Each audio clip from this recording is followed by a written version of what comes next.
কারণ তোমার দেওয়ালে পিঠ থেকে যাবে, তখন তুমি বিক্রি করবে বারবার।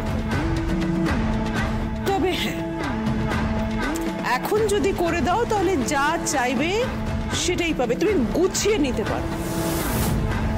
যত দেরি করবে না ভ্যালু কমবে, রেট কমে যাবে। তাই জন্য বলছি সই করে দিও।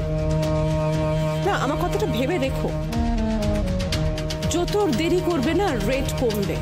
ওই অনেকটা শেয়ার মার্কেটের মতো, বুঝতে পারলে?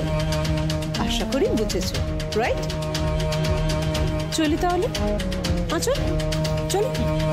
1 মিনিট আচল বিবি, 1 মিনিট। শাশুড়ি ঠাকুরন, কি সব আবুল তাবুল বকে আপনি চলে যাচ্ছেন?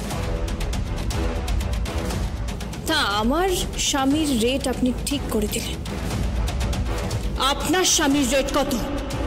চলক।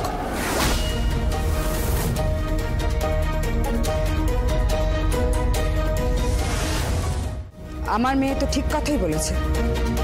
বেআই মশাইকে কত টাকায় বিক্রি করে? কি হলো, কি হলো আঁচল? কত টাকায় বিক্রি করো? এই আঁচল ম্যাডাম, মুখ সামলে কথা বলবে পারুল। তোমার মতো মজুর টজুরার নাম ধরে ডাকার সাহস রাখে না, কথাটা যেন মাথায় থাকে। আর হ্যাঁ, কি জিজ্ঞেস করলে?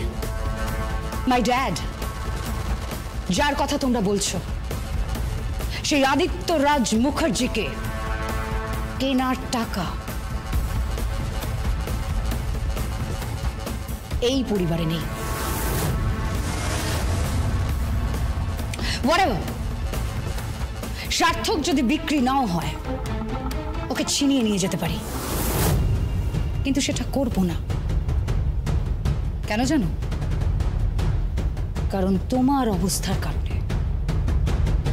তোমার এখন যা দশা হয়েছে, তোমাকে অক্টোপাসের মতো ঘিরে নেওয়া হয়েছে। তুমি বেঁচে বেরোতে পারবে না, তুমি বাঁচতে পারবে না, আমি তোমাকে বলে দিচ্ছি। একটাই উপায় আছে তোমার বাঁচার, শোলক।